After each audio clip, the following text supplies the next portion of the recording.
My name is Rick Hill. Actually, it's not my real name. My real name is Jutnagea. It's a Tuscarora name. We follow our mother's side of the family. My mother's a Tuscarora.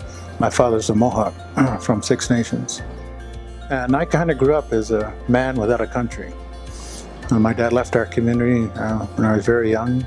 I didn't know much about our tradition, about our identity, or about what it meant to be Indigenous.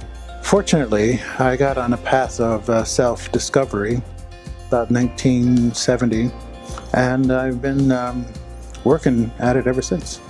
Well, when I watch the old people in our community about how they manage things and how they got work done, how they were able to get work out of people, I found that it's very important to respect the people that you are working with. You're not a leader to tell them what to do, but sometimes they don't understand what they need to get done.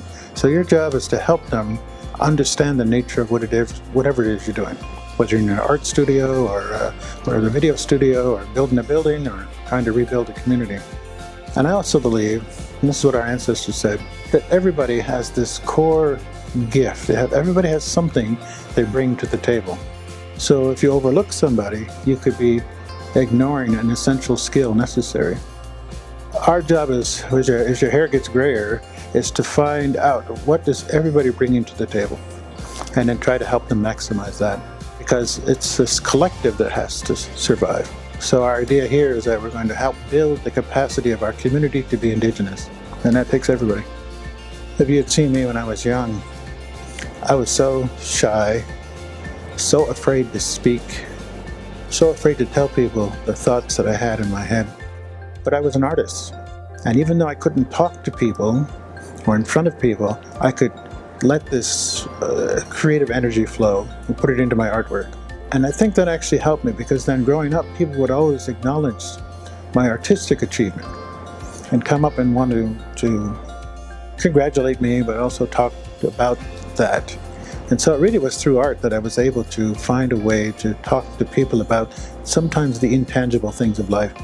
But in terms of teaching, I got thrown into the mess. I was just a kid when they asked me to teach a college course about history, and I had to turn to my old advisors really quickly, tell me what to teach, tell me how to teach it.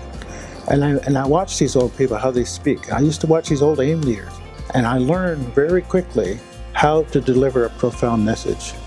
Sometimes with some humor, sometimes with some biting satire, sometimes with such great passion it makes you want to cry, because that's the way our old storytellers were. So I believe it's an innate in us. The ability to teach through story, to create images in people's heads that help them understand the way things are. That to me, that's just plain Indigenous. That's the gift that we're given.